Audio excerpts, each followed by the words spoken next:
Here's a place where you'll find literally thousands of people who are wild about wheels.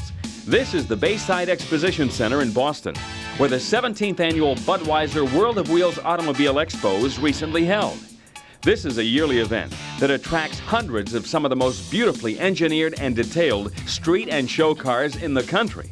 Some of these cars actually travel the International Show Car Association circuit and compete for season championships. We thought we'd not only show you some of the cars that were on display at the World of Wheels, but also find out a little more about the people who make it all happen. Dick Royer is the show chairman for the Boston World of Wheels event, and he thinks this show is one of the best yet. Well, a few major attractions we have this year is we have a monster truck. I know everyone's going to enjoy it. The tires are taller than I am. We have the Madonna car from the Dick Tracy movie. The ladies love it. I don't know if it's the color, the car, the movie. I don't know what it is. The ladies just love that vehicle. It's unbelievable. Actually, these cars are a work of art. That's what they really are. As you might expect, motorheads abound at the World of Wheels, so automotive retailers are eager to set up their displays. And the oh-so-wide variety of cars to see provides a charge to anyone who's ever turned an ignition key, or will in a few years.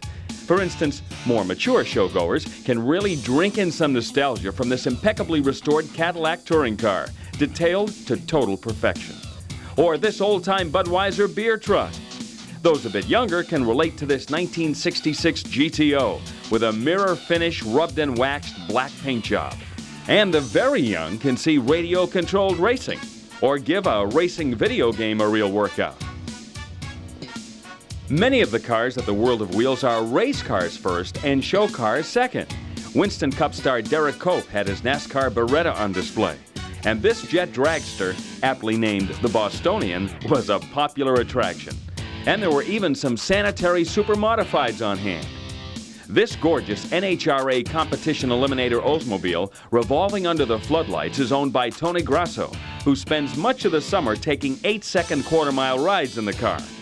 If this is a race car, why does he bring it to a show? Okay, well, the reason I put it in the show is basically for the exposure, hopefully on a budget aspect, maybe to get some type of backing for it. Building a race car like this does take a lot of money, and as a privateer, Tony frequently comes home with more compliments than money. But putting a car in a show doesn't cost very much. So what does he like more, racing or showing? I think racing, but then again, being at the Budweiser World of Wheels means a lot too. Blair Smith, another drag racer from the Boston area, owns this very formidable-looking alcohol-burning altered race car with a very potent Chrysler Hemi looming up front. It's a real kick for him to be at the World of Wheels, talking about his car and watching people's reaction to it. The kids love it. The kids really love it. They get to see the engine. A lot of the race cars, you don't get to see the engine because the body's down over it. They love reaching in and touching the slicks because they're so big. They want to see if they're soft or hard. It's just enjoyable. And Scott Jazak's powder blue drag racer, complete with a plexiglass canopy, eventually won first place in its class at the World of Wheels. How do people react to this showpiece? There's not a lot of people who have seen a race car like this, and they have a lot of questions about it. They want to know the history behind it and how these cars evolved. And then you have the other person that was around back in the 60s when this car was born. And they really appreciate this race car because there's not many of them around. Some of the cars in the show can be described as classic street machines. Mike Hogan built every inch of this bright yellow 1950 Oldsmobile. And believe it or not, he frequently gets a rather strange question. Well, they all want to know what color it is. But a lot of them just ask how we got started in it and you know, why we did it. Does it drive on the street? It is street driven. It's fuel injected, which makes a lot of people wonder how we manage that, but we've modified it a little bit and it works out. That's basically what they're looking for, is whether we actually use the car. Winston Cup star Kyle Petty, son of Richard, spends much of the year doing this. But he seemed to be having as good a time at the World of Wheels signing autographs as he has behind the wheel. And I enjoy meeting people and hanging around with people and talking to them. And this is my first trip to Boston, so I've had a pretty good time up here.